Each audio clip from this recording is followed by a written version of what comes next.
Certainly thinking of our neighbors there, and the time now is 12:15. A hot day today and tomorrow before finally the much anticipated cold front arrives. Temperatures at the moment in the 80s, but it feels a little bit closer to 90s across most spots with wall-to-wall sunshine and blue skies. So you do still see the upper 70s towards the Mississippi state line, but otherwise pretty much everyone right at that 79-degree mark or in the low to mid 80s and feeling more like the upper 80s. Somewhere between 86 and 88. So we've got one more day to get through tomorrow, and then finally that cold front knocks on the door late Tuesday and Wednesday and significantly drops our temperatures into the low 70s, then eventual upper 70s as we approach this coming weekend. And all of that air is coming our way from Canada and the Great Lakes. So earlier this morning you saw 30s and 40s, where you're now seeing the 40s and 50s. Well, that is the same air mass that's going to push further south. Basically, you have a trough and it's going to continue to dig our direction. So you do still see those 80s tomorrow afternoon, but as we get into Wednesday morning, the winds will pick up out of the north, and then we'll see those low 70s with many spots struggling to get out of the 60s for your Wednesday afternoon.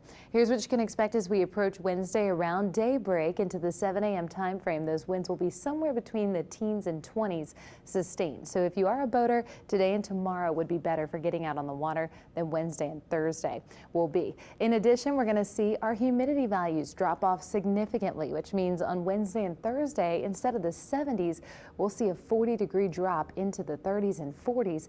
That's going to make it feel so crisp as you're stepping outside, and very fall-like, meaning you'll certainly need the jackets and the outer layers. So sweaters, vests, boots, get them ready, dust them off. It's been a while since we've needed those across southeast Louisiana. Here's Thursday morning, by far the coldest morning of the forecast. 40s on the North Shore. We'll see 50s to 60s across South Shore locations, a little bit warmer as you head further south to the coastline. Into Friday morning, again, 40s in a few spots. We'll see them a little bit less widespread. 50 for Covington, 51 for Slidell, and then the 50s to 60s as you head further south. By Saturday, most everyone warms into the 50s on the North Shore, and we'll see those mid 60s again across South Shore locations. So we always root for these cold fronts by mid-October, because it also helps to keep the Gulf of Mexico quiet. That means we are just watching one area for potential development. It's Invest 94L, and it continues to jog a little bit further west, so we're expecting it to come towards Puerto Rico as we head into the extended period. But right now, you'll note it's not in a very favorable environment for development. As it progresses further west, we are going to see a little more moisture in the atmosphere, as well as those warm ocean temperatures, but you'll note all the dry air over the Gulf of Mexico. That should keep us nice and quiet, ripping apart a system if it were to form. So the next name on the list is Nadine. Here's your forecast for the 7 days ahead.